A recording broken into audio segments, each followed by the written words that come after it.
Selamat malam penggemar setia horor. Sekarang lo sedang bersama dengan gue Kezia dan gue Jojo di 5.7 Auros Radio FM. Dan tentunya lo cuma bakalan bersama dengan kita di program Bisikan Malam. Dan biarkan bisikan malam merayap di pikiranmu.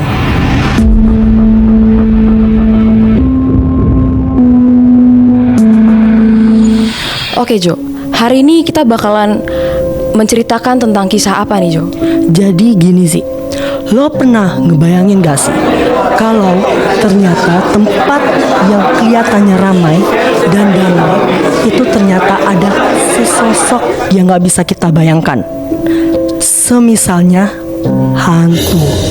Wah, gue sebenarnya juga nggak percaya Jo sama hal-hal sebenarnya yang kayak mistis-mistis gitu Jo. Tapi justru ternyata di tempat-tempat tenang itu banyak banget yang mengundang sesuatu yang di luar dari akal sehat manusia. Betul banget. Contohnya kayak makhluk halus Jo. Tapi sebelum kita masuk ke dalam ceritanya, gue mau ngingetin dulu nih, buat lo yang mungkin juga punya cerita-cerita horor, lo bisa banget buat kirim cerita lo ke email kita di bisikanmalam@gmail.com. Saya ulangi sekali lagi, di bisikanmalam@gmail.com. Oke, hari ini gue bakalan ngasih tahu sebuah kisah nih Jo. Apa tuh? Jadi kisah ini bakalan gue angkat dari sebuah asrama sekolah yang ada di daerah Bogor Jo. Tapi ini itu sekolah asramanya bukan di tengah-tengah Bogor, tapi dia ada di pinggirannya Jo. Jadi masih agak jauh dari sekitaran perkotaan gitu Jo. Jadi termasuk pelosok. Bener banget Jo. Terus? Nah sebenarnya cerita ini itu udah banyak banget didengar sama siswa-siswi di sana. Dan hari ini gue bakalan kasih tahu cerita dari salah satu siswa di sana aja ya. Bisa banget dong, spill dikit Zi. Nah, kita sebut aja salah satu siswanya, namanya adalah Feli. Si Feli ini setiap malam itu selalu mengikuti pembinaan bareng sama teman-temannya untuk mempelajari materi-materi sekolah agar bisa menyelesaikan ulangan dia di akhir semester nanti Jo. Tapi entah mungkin pada saat si Feli dan teman-temannya itu sedang menuju ke aula, si Feli ini ya bercanda-bercanda lah ya Jo. Namanya juga siswa ya kan, anak muda. Bener banget Jo. Tapi sialnya si Feli ini kelupaan buat bawa buku sama alat tulis. Jadilah si Feli harus ngambil buku sama alat tulisnya buat balik ke asramanya dia. Terus dia jadi balik. Nah ini nih Jo, tadinya si Feli kan mau balik dulu nih Jo ke asrama, tapi si Feli bener-bener takut buat balik ke asrama dia. Lu tahu kenapa Jo? Kenapa? Karena aulanya dia sama asramanya itu lumayan jauh jaraknya kalau misalnya jalan kaki Jo. Nah jadilah si Feli ini mau ngajak temen-temennya buat nemenin dia balik ke asrama. Tapi sayangnya teman-teman di sana pada gak ada yang, bener banget Jo, gak ada yang berani buat nemenin si Feli buat keluar dari aula itu malam itu. Emang kenapa? Katanya Jo, anak-anak di sana emang udah denger beberapa kisah yang bener-bener nyeremin banget kalau keluar dari aula malam-malam, apalagi sendirian Jo. Oh, jadi dia udah pernah dengar sebelum-sebelumnya kalau ada kisah-kisah horor di asramanya ya? Iya Jo. Tapi gue bener-bener apa ya istilahnya respect banget si Feli, karena meskipun dia takut, dia tetap melanjutkan perjalanannya buat menuju asrama dia sendirian Jo. Nah pas dia menuju asramanya dia, itu dia bahkan gak ngeliat adanya orang di kanan kirinya sekalipun Jo. Jadi bener-bener sepi banget gitu Jo. Hening banget. Bener banget. Bahkan hewan-hewan malam yang seharusnya berbunyi kayak jangkrik dan sebagainya itu gak ada. Bener banget Jo, gak ada sekalipun suara itu pada malam itu. Terus si Feli tetap lanjut. Nah lebih sialnya lagi Jo, pada saat si Feli di depan asramanya dia, ternyata lampu asramanya dia itu belum hidup. Waduh. Jadi terus bayang lah ya betapa merindingnya si Feli udah sendirian, ternyata lampu asramanya dia itu gak hidup Jo. Iya sih. Kalau gue jadi Feli gue bakal ketakutan banget. Wah, gue bakal ketakutan. Gue langsung kabur, kayaknya gue gak bakal ambil bukunya sih. Gue juga sih Jo. Tapi si Feli ini tetap melanjutkan perjalanannya menuju ke lantai 2. Nah, pas dia udah nyampe ke lantai 2 nih Jo, lu tau gak sih Jo? Apa? Ternyata pas dia ngeliat di ujung lantai 2 itu ada sosok entah apa ya, kayak siluet yang ada di hadapan si Feli Jo. Waduh. Awalnya si Feli juga nggak tahu Jo itu apa. Tapi pas si Feli mendekat, ternyata Jo itu adalah sosok kuntilanak bermata merah Jo, yang udah ngeliatin Feli sambil melotot. Menyeramkan banget woy. Bener Terus banget. Nah, si Feli ini tuh bener-bener ketakutan lah. Akhirnya si Feli sebenarnya dia kayak mau lari gitu Jo. Dia langsung balik badan dan dia mau lari.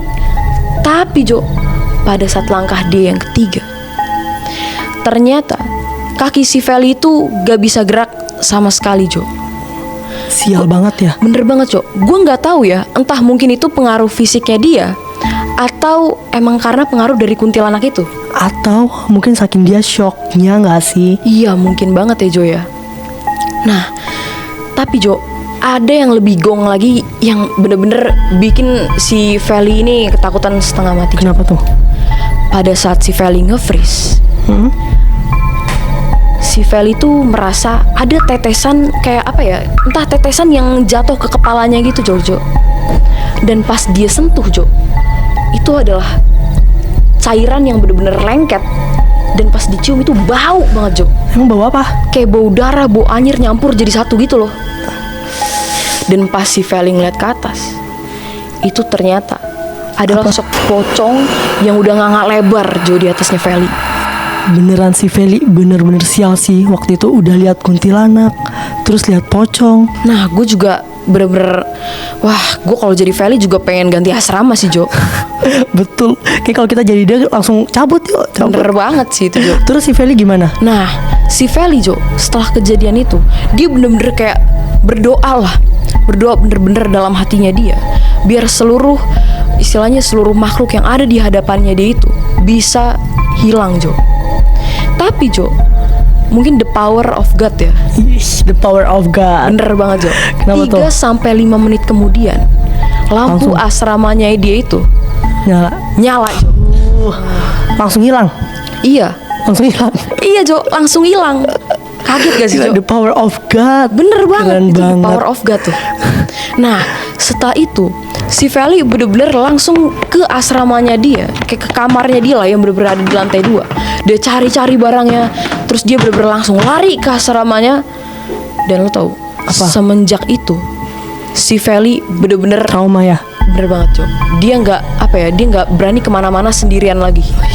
Iya sih. Kalau gue jadi Feli juga bakal takut banget. Tapi nih Jo, ada cerita yang lebih, entah ya gue nggak tahu ya, ini mungkin ini di atasnya ceritanya Feli kali ya horornya ya.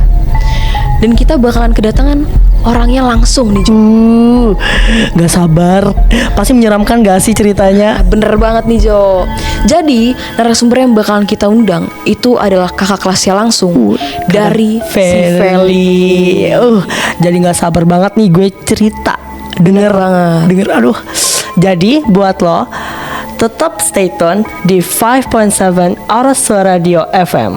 Dan tentunya tetap di program Bisikan Malam. Dan biarkan bisikan malam merayap di pikiranmu.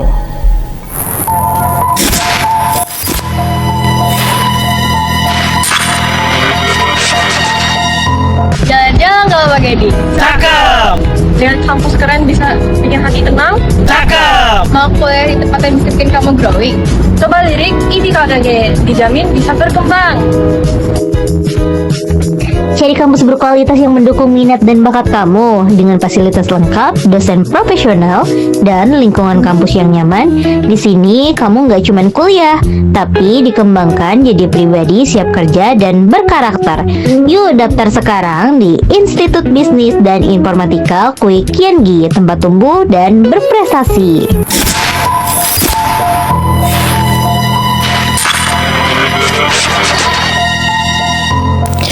Selamat malam penggemar setia horor. Sekarang lo balik lagi bersama dengan gue Kezia. Dan gue Jojo di 5.7 Oraso Radio FM. Dan tentunya masih di program yang sama, yaitu di program Bisikan Malam. Dan biarkan bisikan malam merayap di pikiranmu.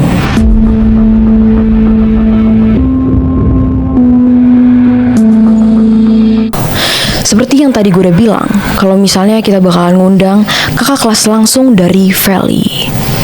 Jadi mari kita sambut. Halo Tiara. Gimana kabar lo? Cukup baik. Kalian sendiri gimana nih? Kita juga baik nih. Udah gak sabar mau denger ceritanya lo gitu. Bener banget. Boleh dong diceritain gimana sih pengalaman yang lo alamin pada saat lo di asrama? Oke, langsung aja ya berarti. Kejadian ini kan gue alamin pas gue masih tinggal di asrama. Dan lokasi asrama gue tuh rada unik sih. Dia dikelilingin sama sawah, terus juga jauh dari pemukiman warga. Di malam itu gue lagi ikut program belajar tambahan. Ini tuh salah satu kegiatan rutin asrama yang dilakuin dari jam 7 malam sampai sekitar jam 10 malam lah. Buset, malam banget boy. Iya. Terus? Nah, di hari itu tuh gue ngerasa badan gue tuh lagi nggak enak gitu lah, kayak beda dari biasanya. Gue ngerasa tuh kayak kepala tuh berat banget, mata gue perih, bener-bener gak enak deh. Jadi kelar dari ikut program itu, gue langsung buru-buru ke kamar buat tidur. Berarti udah capek banget itu ya? Iya, bahkan gue lupa nih buat ganti baju. Padahal di asrama gue ini ada salah satu aturan yang gak boleh buat kita langgar. Ini tuh kita harus ganti baju sebelum tidur. Tapi karena gue udah ngantuk kali ya, udah capek juga, jadi gue bener-bener udah lupa lah sama aturan itu. Sampai sekitar jam 1 malam, gue tuh ngerasa ada yang nepuk kaki gue. Siapa tuh? Itu gue belum tahu sih ya. Jadi dia nepuk sambil ngomong, "Tiara, bangun dulu yuk, ganti bajunya. Tiara, ayo ganti bajunya." Terus lu bangun? Iya, gue kebangun, tapi gue lihat di sekeliling kamar gue tuh lagi pada tidur semua teman-teman gue. Waduh, siapa itu berarti? Itu dia. Akhirnya gue ya udahlah, karena udah terlanjur bangun, gue langsung buru-buru turun dari kasur buat ganti baju. Nah, FYI itu tuh ranjang di asrama gue tuh tingkat 2 ya. Terus posisi ranjang gue tuh ada di pojok kamar. Udahlah, abis dari ganti baju, gue coba buat tidur lagi tuh, balik lagi ke ranjang. Abis itu gue coba buat tidur lagi. Cuma pas gue mau tidur, gue tuh ngedengar ada suara langkah kaki. Waduh, kayak diseret gitu. Siapa itu? Kan tadi temen-temennya dia udah pada tidur ya? Iya, kan tadi kan udah pada tidur. Itu dia. Awalnya gue mikir kalau mungkin itu pengawas yang lagi jaga malam. Tapi setelah gue inget-inget, jadwal jaga malam itu gak mungkin di jam 1, tapi di jam setengah 12-an. Harusnya di jam 1 tuh udah gak ada orang di luar kamar. Nah, sampai akhirnya gak lama dari itu gue tuh ngedengar ada suara pintu yang kebuka. Waduh. Dari atas ranjang, gue lihat ada sosok perempuan. Bajunya lusuh, banyak noda-noda bercak tanah. Hah? Bercak tanah? Iya, di bajunya itu. Dan dia ngerangkak dari pintu kamar ke arah ranjang gua. Di situ perasaan gue udah gak karu-karuan. Gue gak bisa gerak, nge-freeze total. Bahkan teriak pun gue gak bisa. Pasti lu shock banget ya? Iya sih, bener. Nah, di situ gue cuma bisa ngeliatin makhluk itu tuh makin lama makin deket ke arah ranjang gue. Dan gak berhenti sampai situ. Gak lama dia tuh naik ke arah ranjang gue. Ih, buset. Bener-bener, bahkan gue bisa ngerasain kayak ada orang yang naik ke atas ranjang. Terus di posisi itu lu gimana? Wah, di situ gue cuma bisa merem, terus gue baca-baca doa kan, kayak ya Allah semoga adalah seenggaknya satu orang temen gue gitu yang bisa ngebangunin gue. Kayak gue berharap itu cuma mimpi. Sampai gak lama gue ngerasa ada nafas yang menerpa muka gue. Di situ gue coba buat buka mata, dan ini yang gak bisa bikin gue lupa sama kejadian ini. Apaan tuh? Gue ngeliat muka sosok itu tepat sejengkal dari muka gue. Sejengkal? Buset, deket banget itu. Iya, dan gue bisa nyium bau aneh yang keluar dari mulut dia. Dan apa ya, muka dia tuh bener-bener banyak cairan-cairan aneh yang keluar dari situ. Di situ gue udah nggak bisa teriak, gue mau ngapa-ngapain nggak bisa. Akhirnya gue coba berdoa juga lagi tuh dalam hati, kayak ayo dong ada yang seenggaknya ini waktu dicepetin lah. Sampai akhirnya gue ngedenger ada klakson yang bunyi. Klakson apaan tuh? Kok tengah malam gitu ada klakson? Tapi klakson ini tuh gue hafal. Ini tuh klakson dari motor yang emang biasa digunain buat ngebangunin para murid buat kegiatan pagi. Nah di situ gue udah bisa tenang. Terus gue udah bisa ngegerakin badan gue juga kan. Akhirnya pas gue buka mata, sosok itu pun juga udah nggak ada. Puji Tuhan. Iya betul banget. Tapi nih ya Tiara, lo ada gak sih kayak cerita-cerita ke temen lo gitu? Kayak yang udah lo alamin? Gue tuh nggak sempet cerita ke mereka karena gue takut mereka juga panik. Tapi nah dari pas gue bangun itu pun gue kan turun ya ke ranjang. Gue ngeliat di dekat ranjang gue tuh ada kayak cairan aneh warna merah gitu. Dan pas gue cium baunya, wah gila itu langsung bau aneh, busuk, nyengat. Itu langsung masuk ke indera penciuman gue. Jadi gila. Ternyata itu bukan mimpi dong. Iya, di situ gue langsung sadar kejadian yang gue alamin itu bukan mimpi. Wah, merinding banget. Gila. Tapi nih ya Tiara, lo sempet notice gak sih kayak ini sorry ya, ini agak out of topic dikit nih. Apa? Kenapa sih kayak hantu-hantu, setan-setan gitu kayak matanya polos aja gitu, kayak nggak ada kelopak matanya, bulu mata juga nggak ada. Iya Notice gak sih. kalian? Oh, iya benar, selama ini juga gue kalau nonton film horor gitu kelopak matanya nggak ada. Iya kan? Tapi Zi, lo tau nggak? Dari tadi gue salfok sama bulu mata lo. Kok Waduh. bisa selentik itu?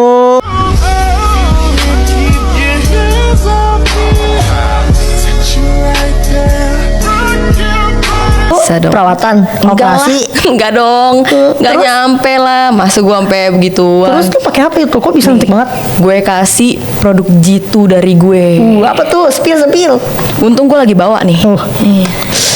Produk dari Darky Lash. Nih, gue tunjukin. Ini produk nih ya, selain gampang banget di-apply, dia juga ringan banget. Terus apa ya, lembut dipakai gitu loh. Jadi kalau kalian mau pakai daily, itu bisa banget dipakai. Jadi anti ribet gitu ya dong. Bener banget. Ini gue yakin nih, kalau ada hantu-hantu di sini, pasti bakalan iri. God da- Oh my god, what is that? Oh my god, what is that? Kayaknya langsung pengen pakai juga gak sih? Makanya, ini harus ngerti nih kalau begini. Aduh, kacau. Betul. Tapi nih ya, kita cerita-cerita kayak gini seru banget ya. Iya, Kayak seru dari banget. ceritanya Feli, sekarang jadi cerita kakak kelasnya. Udah seru, menyeramkan lagi. Nah, gak expect sih gue bakal seserem ini. Waduh. Tapi makasih loh Tiara, karena lu udah berbagi cerita sama kita. Iya, makasih banyak loh makasih Tiara. juga loh. Udah undang gue di episode perdana kalian ya ini kan. Bener banget episode pertama.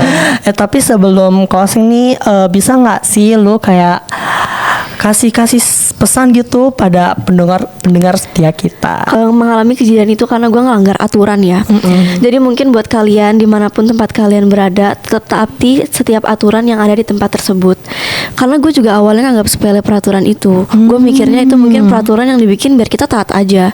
Tapi siapa sangka ternyata itu beneran kejadian di gue kan. Iya, bener Karena banget sekali lagi guys, di mana bumi dipijak, di situ langit Iya dijunjung. betul banget. Bener banget. Mungkin kalau gue bisa nambahin nih ya, Apa tuh Zi? mungkin sedikit pelajaran lah dari cerita dari tadi Feli, terus juga dari cerita kakak kelasnya ya.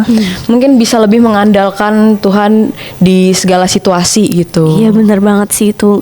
Tuhan itu nggak bakal tutup mata deh soal kita. Bener banget. Selain berterima kasih ke Tiara juga, tadi gue juga mau terima kasih juga nih sama kru-kru yang dari tadi udah nemenin kita dari awal acara sampai selesai kita. Betul banget. Dan buat lo juga jangan lupa ya submit pengalaman-pengalaman lo yang nggak bisa lo keep sendiri, bisa banget share ke email kita di bisikanmalam@gmail.com. Bener banget, gue ulangin sekali lagi nih, cuma di bisikanmalam@gmail.com. Jangan ke email yang lain ya. Iya betul, siapa tahu nanti next episode bakal cerita lo yang ada di siaran kita. Bener banget, atau mungkin langsung lo nya yang kita undang ke sini. Bisa aja lo sih. Tapi nih ya Jo, abis ini kita bakal ada program apa nih? Boleh dong lo kasih Nah, tahu. jadi abis ini tuh bakal ada temen kita yang bakal nemenin lo. Angel dan Sasha. Di program apa nih? Program Cinta. Kalau tadi kita barusan ngomongin tentang horor, sekarang kita ngomongin tentang percintaan. Betul banget. Kayak Gen Z banget. Gen Z banget. Uish. Waduh, bener-bener cocok dan ya. Iya, betul. Aduh, oke, tanpa berlama-lama lagi deh, kita langsung aja closing kali ya. Iya. Oke, buat kalian, see you next week on Bisikan Malam. Dan biarkan bisikan malam merayap di pikiranmu.